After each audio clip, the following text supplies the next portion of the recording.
Hello, my name is Gabby Kulikowski, and this is my final presentation. It is based on Morocco, and it is called Understanding Moroccan Culture and Society.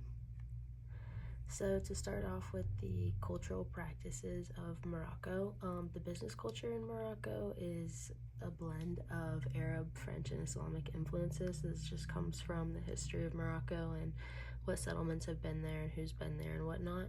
Trust and personal relationships are critical before any business deals can happen. Their values are very cultural, and they're very personal people, and so they like to build relationships before they can trust people. They prefer to do face-to-face style communication over virtual written. It just helps them see people and understand them more on a personal level. And also networking is very important to them. It's all often done through mutual contacts. That's kind of the picture I have on the top there, is kind of how networking works, is one person knows another person, and then da-da-da-da-da, and you kind of all become like a group. And then the bottom picture is just kind of like a face-to-face conversation there. On their nonverbal communication, they very generally maintain eye contact. It's very expected, especially during introductions and serious conversations. It's shown as a form of respect that you respect the other person and you're paying attention to what they're saying. And they generally stand close together, and they touch each other's arms or their shoulders to show respect to the person they're talking to as well. But this is normally always done with their right hand, because their left hand is seen as less clean, and it's considered less clean than your right hand. So there's that. And then so the pictures there, I just have two women touching and having a conversation to show respect. And then the bottom picture is an example of just maintaining eye contact while having a conversation. Social differences in Moroccan business.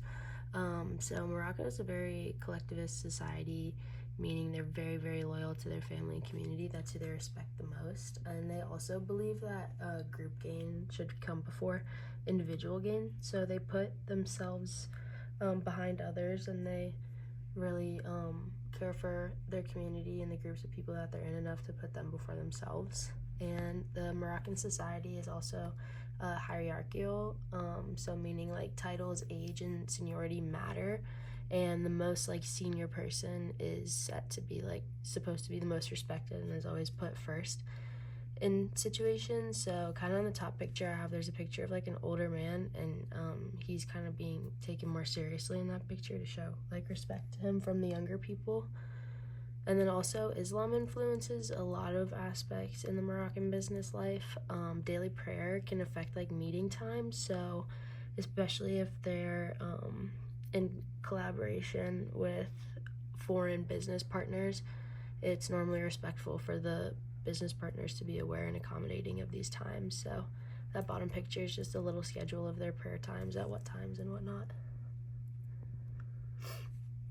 Next are the gender differences. So Morocco has a very male-dominated work culture. Business leadership and top management positions in Morocco are predominantly held by men, but that doesn't mean that women don't work. In cities like Casablanca, Rabat, Marrakech, you'll find more women in professional managerial roles, particularly in like finance, education, tourism, and government. And then professional interactions between men and women are always respectful and modest.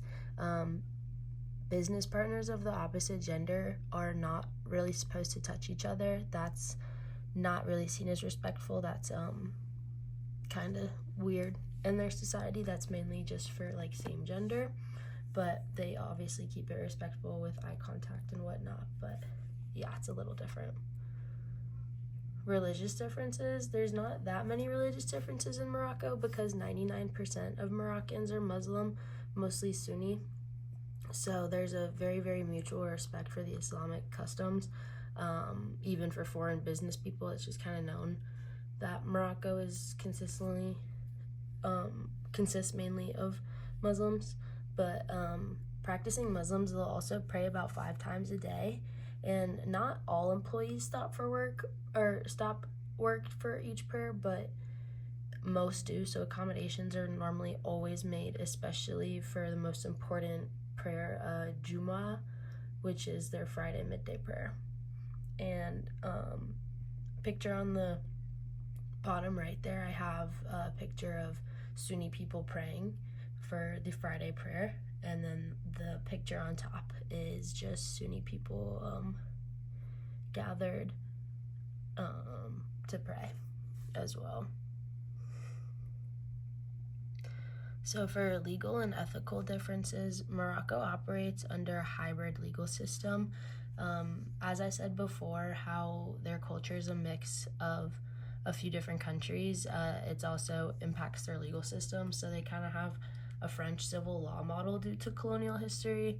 And they also have Islamic influences, particularly in family and inheritance law. But Morocco has made efforts to streamline business registration, protect foreign investors, and reduce corruption. Also, gift giving and hospitality are a huge part of Moroccan culture, but can blur lines with like bribery, especially in like a public sector dealings. So there are a few different legal and ethical differences in Morocco, but they come together, and you just kind of have to respect the boundaries of them.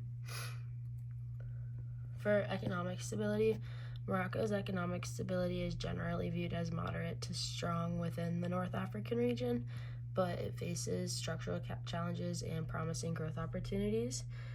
For businesses, understanding the economic climate helps assess risk, plan investment, and forecast market potential. The Moroccan government targets to sustainable development and industrial growth through its plan it's trying to do that through 2030. So I kind of put a graph here of Morocco compared to the rest of the Middle East. That's from 2000 to 2023, so it's a little bit behind, but it still gives a general idea, and it's comparing pretty well compared to parts in its region.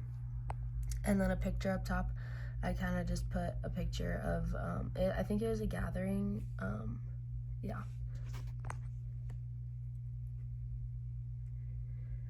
Next is imports and exports of Morocco. Morocco's imports and exports are key drivers of its economy and heavily influence its trade relationships, investment opportunities, and global positioning. The country has a relatively open trade policy and is strategically located between Europe, Africa, and the Middle East, making it a regional trade hub. So its location really benefits it and helps it get imports and exports very easily. And then for their main exports, it's definitely a mix of raw materials, agricultural products, and manufactured goods. The country is the world's largest exporter of phosphates and is increasingly becoming a hub for automotive and aerospace components. And then Morocco really relies on imports for industrial inputs, foodstuffs, and energy products. Its energy dependency is particularly high through the country, though the country is investing heavily in renewables. And then this part on the left here for the chart, I put a bar chart explaining the exports and where they go from Morocco. So most of them go to Europe and Russia, and then you have Canada, the United Kingdom, United States, and a little bit of the rest of the world in there as well. Next, I chose to do a free slide on housing because Morocco has a lot of different housing, and it varies significantly by its region, income level, and urban versus rural settings, and it plays an important role in understanding living standards and real estate investment. Apartments, most common in cities, range from basic to luxury, often part of multi-story buildings. There's also villas, which are detached homes, typically with gardens, common in wealthier neighborhoods or expat areas. Then you have riads, which are traditional Moroccan homes centered around a courtyard, often found in older medinas and used for tourism. And then lastly, you have government housing projects, which are available for low-income citizens under social housing programs. So in the top picture here, you have a huge array of villas, and then in this bottom one here, you have a riad that's centered around the courtyard there. And then for my last slide and free slide, I chose to do transportation. So transportation in Morocco is relatively advanced compared to many countries in the region, and it plays a vital role in supporting business operations, tourism, logistics, and employee mobility. The Moroccan government has invested heavily in modernizing infrastructure, making it a regional transportation hub. So they actually do have pretty good, reliable, sustainable transportation, as you can see up top, but also in some more low income levels, they still have trains that look like that. But you can also see in the background they have nice ones too. So it's a mix of stuff. But yeah, but I hope you guys enjoyed my presentation on how business operates in Morocco. Thank you.